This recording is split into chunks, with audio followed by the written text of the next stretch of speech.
بسم اللہ الرحمن الرحیم۔ سوال یہ پوچھا گیا کہ کیا سر کا مسح ایک ہاتھ کے ساتھ کیا جائے تو کیا وہ فرض پورا ہو جاتا ہے، مسح کمپلیٹ ہو جاتا ہے یا نہیں؟ تو اس کا جواب یہ کہ چوتھائی سر کے چوتھے حصے کا، چاہے وہ اگلی جانب سے ہو، پچھلی جانب سے ہو، دائیں یا بائیں جانب کوئی جانب بھی ہو، وہاں تر ہاتھ پھیرنا جو ہے وہ فرض ہے۔ اتنے سے چوتھائی سر کا اگر مسح کر لیا جائے کسی جانب سے بھی ایک ہاتھ کے ساتھ تو انسان کا فرض پورا ہو جاتا ہے، مسح اس کا ہو جاتا ہے۔ البتہ دونوں ہاتھوں کے ساتھ جس طرح طریقہ بیان کیا گیا مسح کرنا یہ سنت ہے کہ انسان اس طرح انگلیاں جوڑ کر جو ہے اس طرح لے کے جائے اوپر، اور پھر پیچھے سے جا کے اپنی دونوں ہتھیلیوں کو یوں لے کے آئے، اور پھر یہ انگلیاں بچیں گی، ان کو مطلب ہے کانوں کے اندرونی سائڈ پہ پھیرنا چاہیے، اور یہ جو اس کے دونوں انگوٹھے ہیں ان کو اس طرح جو ہے وہ کانوں کے باہرلی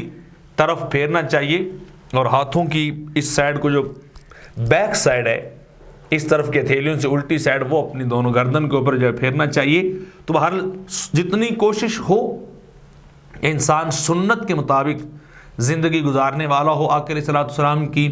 سنتوں پہ عمل کرنے والا ہو تو، لیکن بہرحال اگر چوتھائی سر کا مسح کوئی کرے گا،